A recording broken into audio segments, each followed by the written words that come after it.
Buenos dias. Hola. My name is Ola, which is a bit confusing in Spanish. I'm going to talk about an important issue for me. We talk a lot about technology and what it gives us of possibilities, artificial intelligence and the future and so forth.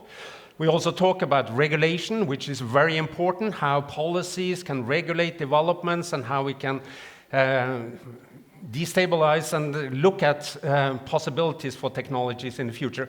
My concern and my interest is more in how we as people relate to technology, how we have challenges in how we understand, but also how we can use technology for the benefit of learning, education, and development for us as citizens in a digital society. And this poses also fundamental questions about education, about learning, about teaching, and teachers and students. How will this look like for the future? Do we have an education system adapted to the society today and to meet future challenges? These are two photos from projects I've been running in Oslo. So one is about looking at classrooms and technology in classrooms. And the change within the last 5 to 8 years has been that each student have their own laptop or computer from the first grade to the last grade of compulsory education, and also in higher education. So this powerful tool has come into every classroom on all levels of education in all subjects, which is a fundamental change in the way education is done with teachers and students. But also we have focused on how to follow students from schools into their communities, doing home interviews, meeting them in the rooms at home, in sports activities, other activities in their communities, to understand much better the link between what we call formal and informal ways of learning, which doesn't work the same way anymore when you have a technology that you carry with you all the time. And also to get a more holistic understanding of learning of our times, how learning should be opened up much more than focused on how students do on tests and assessment in schools. So a fundamental challenge that we have also addressed is that education today faces fundamental challenges that learning and teaching have to address. This is, of course, not new. It's called wicked problems, and it's been around from the 1970s as a concept. But today, this is much more acute and also fundamental for the existence of humanity and our future. So it deals with, of course, environmental change that we all experience, about social problems and issues, more polarization between societies, communities, between people, which is also a fundamental challenge. And of course, the digital transformations that we all experience as a huge challenge.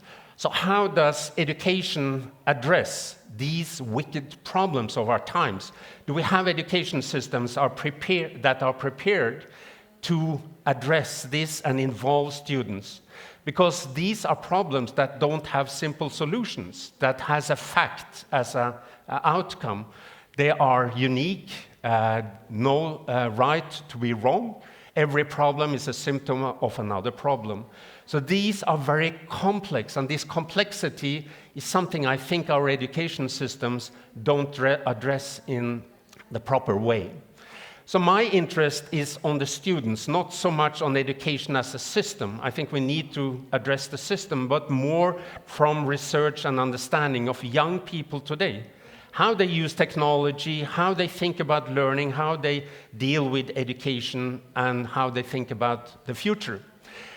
How do we then also develop skills, knowledge, attitudes, competencies to handle transformations? Are young people and adults prepared to address the contemporary societies and the developments of technology? And we're only seeing the beginning of how education systems are trying to address some of these issues. So at the moment now, and that's been around for some time, we have a very distinct polarization between those who argue for the revolution of how technology would change education systems and learning, And there are elements in that that are correct, and that's been around for many years. We thought about, in the 1990s when I started in this field, we saw at Wikipedia and other resources as a democratization of society. Everybody had a voice. Everybody contributed to the development of these online resources. At one point, this changed, of course, with algorithms and how what we can now call attention economy, where we are drawn into the development of the technologies as users.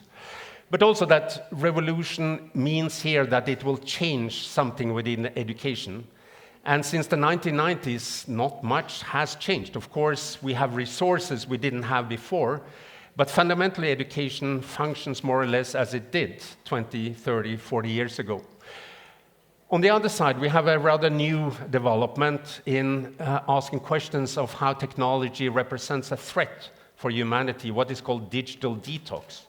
Well, we have people that argue that technology should go out of classrooms. It's too many screens in classrooms.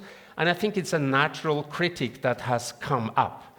But this polarization, that is not very helpful. So I think we need to find a middle ground where we look at how technology and what with technology. We talk about digital technology in a too broad term. We have to look at how artificial intelligence, what about artificial intelligence is relevant for education and learning, and see how we need to address this from the point of view of learners and students in how technology changes education and learning.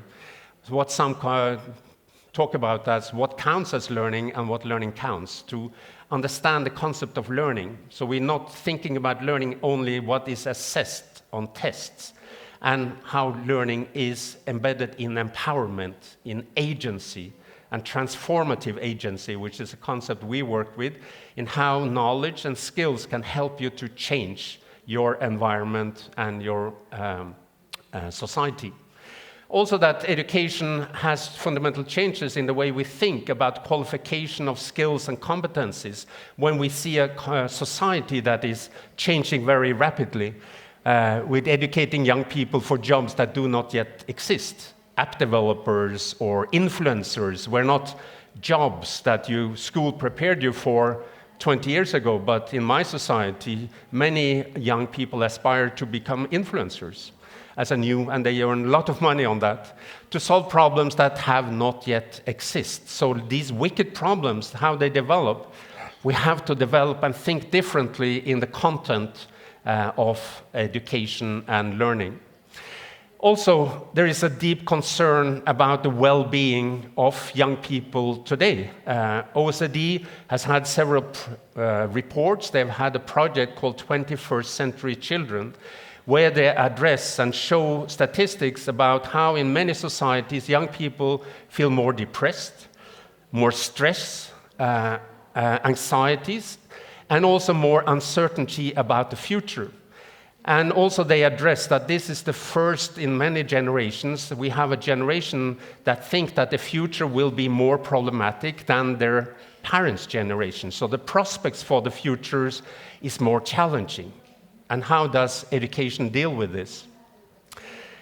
And many international initiatives, I was part of this international initiative on 21st century skills, try then to address what are the competencies and skills and knowledge that young people need to develop and how education system can provide for this. What's new in much of this is that creativity and innovation has come up as a very important element. In the new curriculum in Norway, for example, from 2020, creativity is one of the main areas that you can address in different subject domains. And also about problem-solving, critical thinking, communication, but also how you look and how technologies develop. This was 15 years ago, and of course it's developing over time. And how knowledge, skills, attitudes, values, and ethics becomes also very important, the moral being of being a human in our society, how that goes into this also, and citizenship. Also, we have seen developments of what's called framework. So in Europe now, over some years, there is a digital competence framework that has been developed. It's changed over time a little bit, and it's now trying also to address artificial intelligence. But the implication is that all European countries implement this framework in their education system, in different ways, of course, but it addresses the information and data literacy, how we deal with information, how we think about how we process data in different ways, communication, collaboration, content creations. We create content, and how is that embedded in the learning processes? Safety issues, privacy issues is very important to address as part of this, and problem solving, and how you use technology to solve different kinds of problems. Norway was part of an international study. It's the only study that targets digital literacy, or what they call computer and information literacy, internationally. ISIL study. It was done first time in 2013, and then again in 2018, and now in 2023. And the plan is to do it again in 2028 to get a longitudinal perspective. I don't think Chile is part of this study, but it included 34 countries. It targets 14-year-olds, 8th, 9th graders in school. What was worrying in this study is partly that a high number of students score on the lowest level. 1 in 4 students score under the threshold of being independent. So self-regulation is an important aspect of this, but that's on a certain level. So many students score on a very basic level, that they can not find files, operate, put folds, find information to solve very simple kind of tasks, and so forth. And the other element is that the skills and the scores of students have gone down from 2013, 18 to 2023.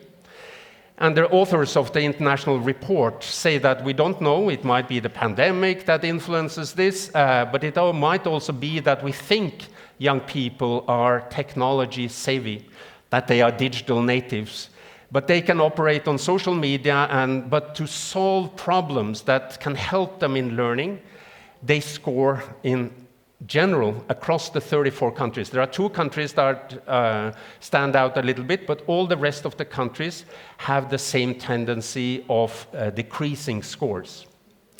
And then artificial intelligence comes into the picture. And this also raises fundamental questions about how we do education, teaching, and learning with students.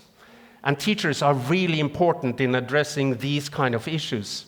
So when we cannot anymore trust pictures, images we meet, or moving images, films, or sound, even if you listen to radio, you cannot anymore be certain that the voice you hear is not manipulated or created by artificial intelligence. And through this, a lot of the research we're doing at the moment now is about how platforms, like social media platforms, but also entertainment platforms, Netflix, and so forth, but also educational platforms has come into our social systems, and that's where we live most of our lives, online. And this has huge implications because it's commercial companies that have implemented this in different ways. How we treat personal data. Most schools in Norway don't have secure solutions for how personal data created within the schools are handled. And it's mostly commercial companies, again, that take out these personal data and use them for other purposes. And of course, the introduction of ChatGPT that created a lot of challenges for cheating and so forth within education. But right now, we need to look at how does this challenge us in the way we create skills in developing prompts to help you to learn, but also how we need to change our assessment system. So AI literacy, or what's called computational thinking, has come up as a very important area in the last 2 or 3 years. How young people use, understand, evaluate artificial intelligence by coding themselves, but also understanding the principles of how the technology operates, so they can take advantage of it for their own learning. So what we try to say that, okay, we need to focus much more on the concept of learning that opens up the understanding of young people today, what we call learning lives. So not only in school, but to look at different contexts where they learn and use resources from digital technologies, and how it affects them, how they change, how they develop as persons, how it's life-wide, it goes beyond the school into communities and so forth, and also that learning is lifelong. It's been around for a long time, but it becomes more and more important. So the future of education for me is around how we understand better young people and how they use technologies and how we can take advantage of that within our education system. And teachers are really, really important. So for me, schools will be there in the future. I'm not saying that schools will disappear. I think schools are really important social mechanisms in our society where students come together, develop collaborative skills, social and emotional skills beyond just the academic skills. But we can take advantage of technology, understand what that advantages really represent. So this report by UNESCO from 2021 with international experts, policymakers, presidents in the committee, writing up this call as a report for education systems around the world and calling it Reimagining Our Futures Together, a new social contract for education, tries to reflect on technological developments, but also broader challenges in our society that we have to think differently in the way education systems are developing. Also with the influence of artificial intelligence, which of course are challenging in many ways, but also that gives us possibilities. But my point is that we have to become masters of the technology instead of the technology becoming masters of us. So thank you for your attention.